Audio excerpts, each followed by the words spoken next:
กันน้องสำคัญกับอายกว่าไผสัญญากันไว้พร้อมมือใดเฮาสิจัดงานแต่งอายหักเจ้าหักแห้งแพงหลายอายยอมตายแทนได้เด้ล่ะบ่เชื่อเด้อว่าเฮาสิมาห่างกันก่อนแต่งบอกได้บ่เหตุผลของเจ้าหากสองเฮามันยังขาดบ่ได้อยู่กับอายน้องเป็นญาติได้พาไปกินเถื่ออยู่กันมาเกือบปีอายบอกเคยเข้าใจเจ้าวันอาทิตย์วันเสาร์เจ้าอยากไปใส่อายตามใจรู้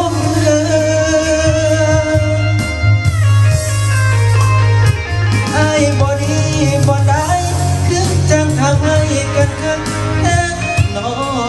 นเจ้าดิ้นบ่พอยังอยากเป็นโสดบ่พอมีคู่กายเจ้าอยู่กับไอ้จะอยู่กับไอ้ยังบ่รู้บอกมาเบิ่งรู้สิสานต่อหรือว่าพอสำนี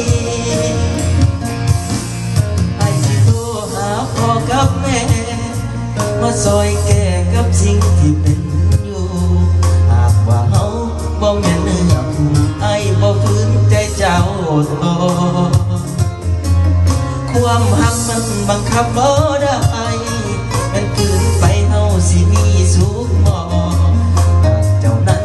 ยังดิ้นบ่พอและเสิร์ชดิ้นต่อสาลา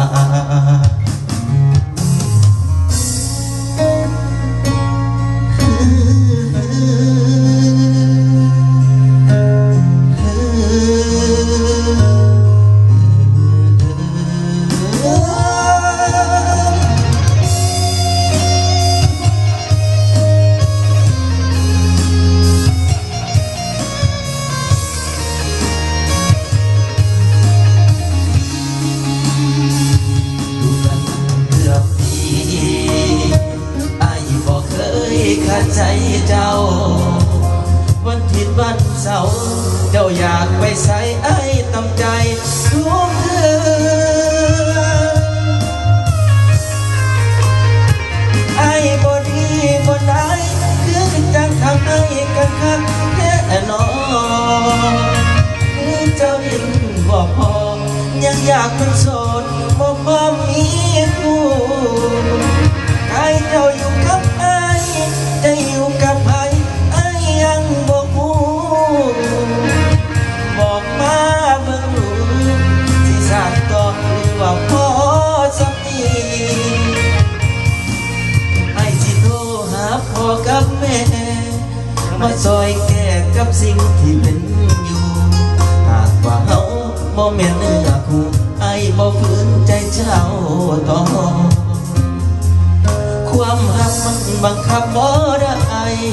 มันคืนไปเฮาสิมีสุขบ่หากเจ้านั้นยังดิ้นบ่พอกระเซินติดต่อสาลาผมยกเลิกสัญญาต้องยกเลิกงานแต่เอาเสียงแฟนพี่เลี้ยงสวัสดิ์ต่อเนาะจัดย้ำกันไปเลย3 เสียงติดเนาะ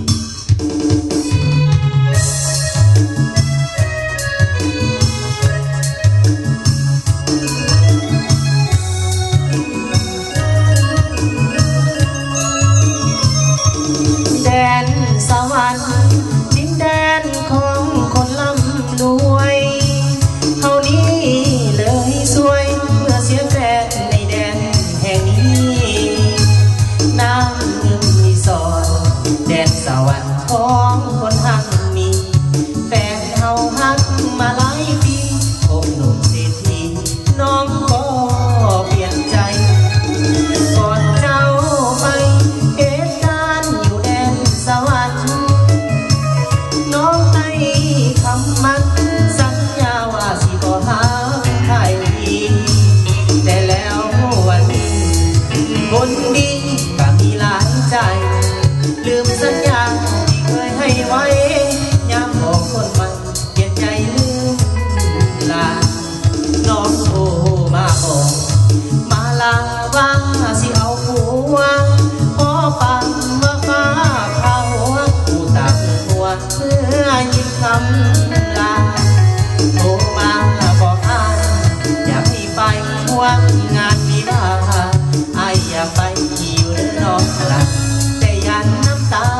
อย่าได้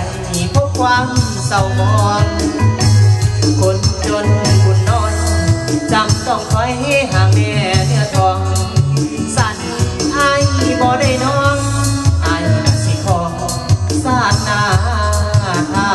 อี